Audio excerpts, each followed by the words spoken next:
सुना कोई डांस सुना कोई डांस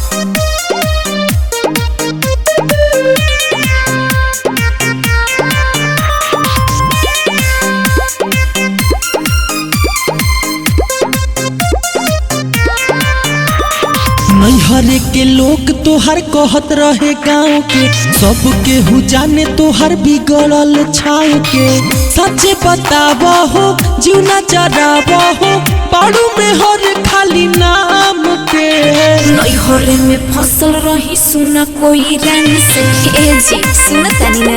सुना कोई रंग अरे वो करा के मानिला हो आजो दिलो जान से बुझाता ना आजो दिलो जान से नैहरे में फसल रही सुना कोई रंग से वो करा के मानिला हो आजो दिलो जान से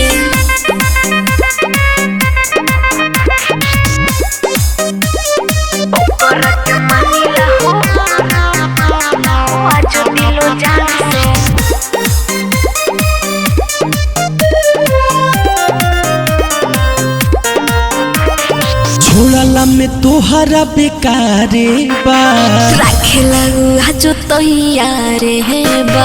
छोड़ला में तोहरा बेकारे बा रखेला आजो तैयारे है बा सन की जे माथा हो ले के काटा हो दोनों के ठोक दे बुताव में नैहरे में फसल रही सुना कोई रानी से हरे वो करा के मानिला हो आजो दिलो जान से नैहरे में फसल रही सुना कोई रान से ओकरा के मानिला हो आजो दिलो जान से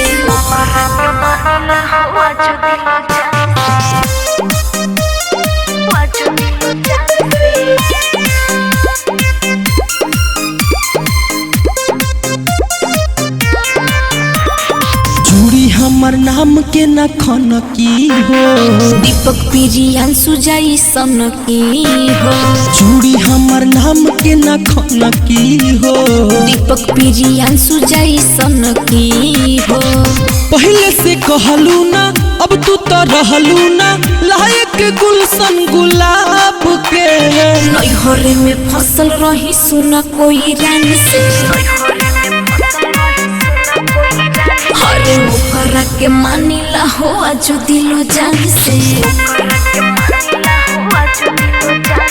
नैहरे में फसल रही सुना कोई रान से ओकरा के मानिला हो आजो दिलो जान से